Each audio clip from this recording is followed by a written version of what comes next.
Hundreds of genes have been identified whose function affects how an organism ages, but many of their relationships are poorly understood. This method can help answer a key question in the aging field, namely, what are the genetic interrelationships between GERA genes? The main advantage of this technique is an increase in throughput.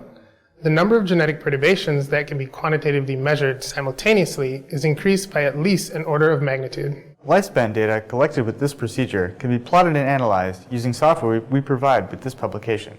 In addition to provide insight into lifespan, this method can also be applied to other age-related phenotypes, such as stress resistance and changes in healthspan.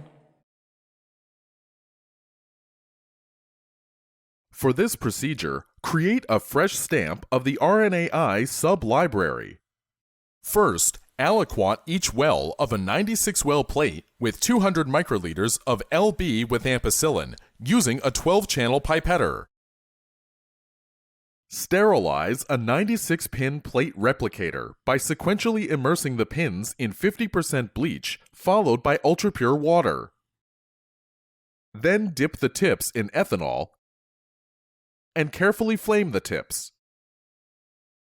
Next, carefully remove adhesive foil cover of a frozen 96-well glycerol stock library plate and gently but firmly grind the tips of the sterilized plate replicator into the wells of the still frozen glycerol stocks.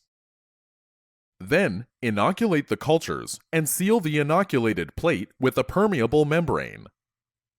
Allow cultures to grow overnight on the benchtop. The next day, sterilize the plate replicator and carefully remove